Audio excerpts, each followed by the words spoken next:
Chestnut Hill neighborhood, formerly known as Cameron Trimble, is a triangle-shaped community in Nashville, Tennessee, located to the south of Interstate I-40 and Lafayette Avenue and just southeast of downtown.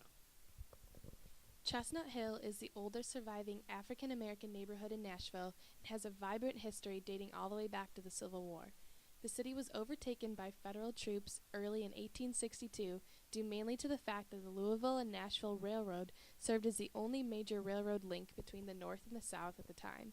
This occupation by federal troops allowed escaped slaves to live in the community under federal protection. When the war ended, these camps and communities, including the area now known as Chestnut Hill, expanded to become the nuclei of African American neighborhoods in Nashville. In 1867, new educational opportunities helped Cameron Trimble start to grow.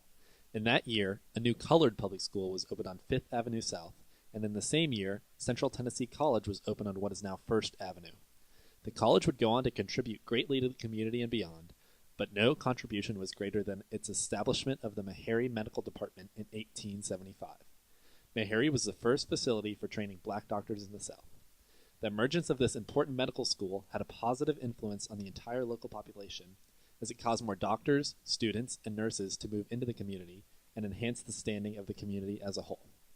Unfortunately, Cameron Trimble took a huge hit in 1931 when Meharry was relocated to North Nashville, taking much of the educated middle and upper class residents with it.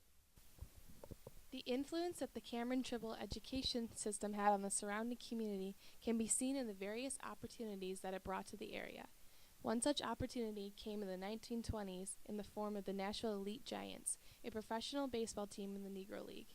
The Giants played in Tom Wilson Park, a stadium located near the convergence of 2nd and 4th Avenue that drew more fans than the white baseball team in Nashville at the time, and saw baseball greats such as Babe Ruth, Roy Campanella, and Lou Gehrig play on its field. Unfortunately, the team eventually moved north to Baltimore in the 1930s, and the park was subsequently demolished. Today, a vacant lot stands as the only reminder of the once great stadium. Since its inception, Chestnut Hill has had a rich tradition of providing living space and education to much of Nashville's African American population. However, despite this history, Chestnut Hill has repeatedly had to bear the unfortunate consequences of segregation and other social injustices over the years. The Housing Act of 1937, which linked slum clearance with public housing, lowered the vitality and connectivity of the neighborhood. Numerous single-family homes were demolished for barrack-style public housing, which concentrates poverty and crime.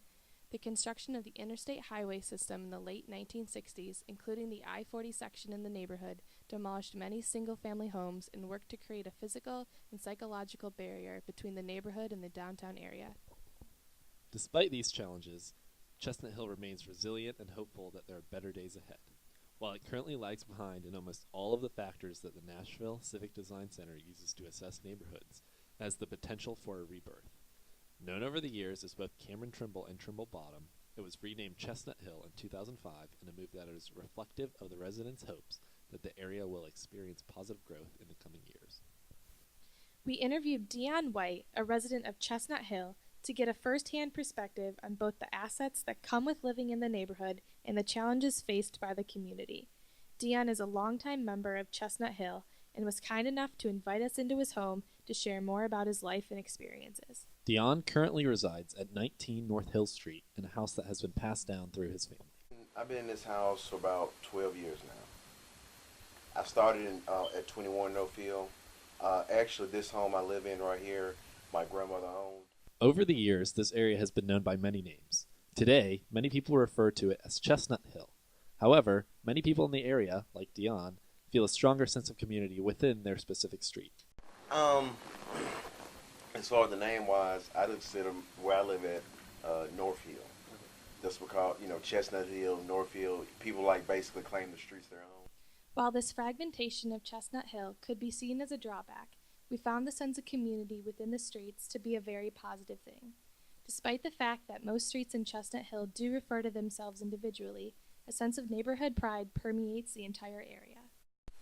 From the stories that I heard, this neighborhood used to be very vibrant, just hardworking, middle-class families, some well-to-do families, because if you go right down the street on First Avenue, that's the Meharry house. That's where Dr. Hubbard was he's the one that founded Meharry Medical College. The rich history of Chestnut Hill is known to many of its residents, and this knowledge will hopefully aid the community as it looks to reestablish itself in the broader Nashville-Davidson area. However, before we can start looking at the future of Chestnut Hill, we must first look at its present state. By looking at a typical day in the life of Dion White, we are able to assess both the challenges that the neighborhood is facing and the assets that have allowed it to remain a successful community for so long. I'm a Metro police officer, so my day is a 3 to 11. A regular day, get up, just brush my teeth. If I have court, I go to court. It's no different from anybody else. The first thing Dion does in the morning is eat breakfast. His car allows him to travel to get food easily, but not all Chestnut Hill residents are so lucky. In this neighborhood, we don't have we don't have one of the superstores. The only supermarket we have is, I think it's CB right up the street. And I have nothing against CB, but it doesn't look too appealing to me. I don't like the way it looks. It looks run down. But I kind of wish that we did have a market. I'm just putting myself in their shoes. If I had to go to the store, I can't carry all the groceries that I need to carry, just because you had to think about, is the bus going to be full? What time you're going on the bus? I feel like that'd be kind of a hardship because you can't carry all the stuff that you want to. Despite the hardships faced by some residents in their search for easy food access, the public bus service that runs through Chestnut Hill is clearly one of the area's strongest assets. We have a bus line on First Avenue and on Lewis Street. You can walk. The bus service is very, we have the bus line to get to where we need to go if you don't have a car. However, even for those who do have a car, there have been documented issues with the traffic patterns and parking availability around Chestnut Hill. In recent years, some of the smaller issues facing neighborhood residents have been made worse by the increased number of abandoned lots in the area and the problems that they bring with them. It's a lot of abandoned houses around here, and I don't like the prostitution. To me, it's a lot of drug dealers around here. As Dion mentioned, drugs and prostitution have been prevalent in the area and have posed as challenges to new growth in the last few years. Developers have also been wary of public housing projects that concentrate crime in certain areas. But a lot of times when people see the housing projects, it kind of discourages them because they don't like, man, it's probably a lot of gang members, just bad people altogether. So I think, in a sense, the projects do discourage some business, not all business, but some. However, the close proximity to downtown and the history of the neighborhood make it an ideal location for reinvestment. But a lot of people have invested money in this community because they see it's coming up, that things are changing. So yeah, I believe, hopefully in the near future, maybe 5 more years, that the property value will come up even more. As investment is made into Chestnut Hill, one possible downfall is that increasing property values could lead to the gentrification of the area. Despite this threat, most community members encourage new growth and new residents. It's a lot of vacant lots over here, and if somebody buy them up and say, hey, let's build a house that's affordable for a family, and get them in the neighborhood, I think it would help out a lot.